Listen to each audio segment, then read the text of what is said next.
As I noted, our trip last week to Turkey was an effort to discuss some of the war and peace issues of our time. Lindsay knew the stakes at play in Ukraine and the importance of standing up to Russian tyranny. This topic was top of mind for all those who attended the NATO summit, which concluded in Turkey last week. I attended the summit with a bipartisan group of senators, including Senators Jeanne Shaheen, Mike Rounds, Chris Coons, and Congressman Mike Turner. Senator Graham joined us as part of the visit as well.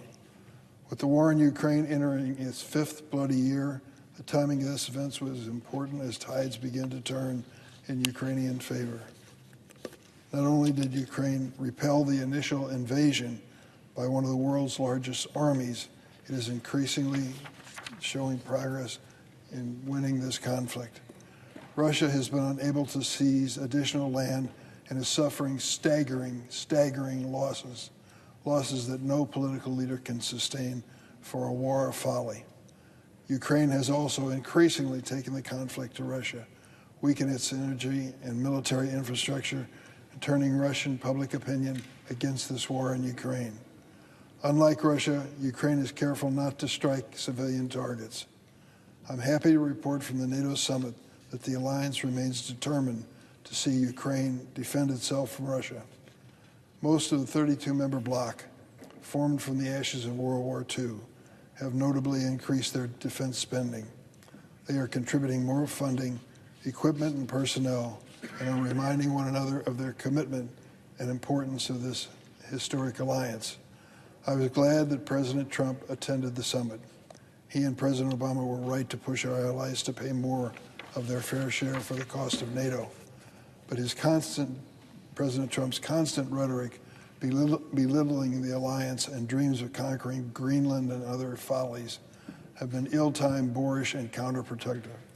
They send exactly the wrong message to President Putin about America's resolve and commitment. They put countries such as the Baltic states and Poland at even greater risk of future Russian aggression.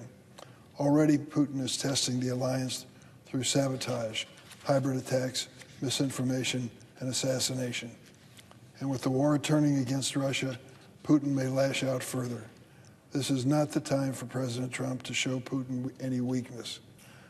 So I was heartened by the incredible solidarity and resolve on full display at the NATO summit.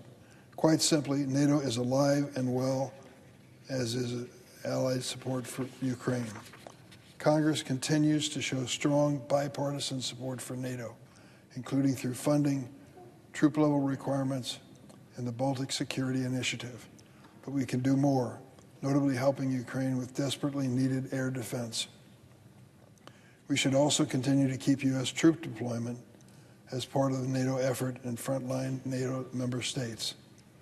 And we can, at long last, pass one of the two bipartisan Ukrainian bills pending in this chamber, one of them being a sanctions package that Lindsey Graham worked with Senator Blumenthal tirelessly to build support for.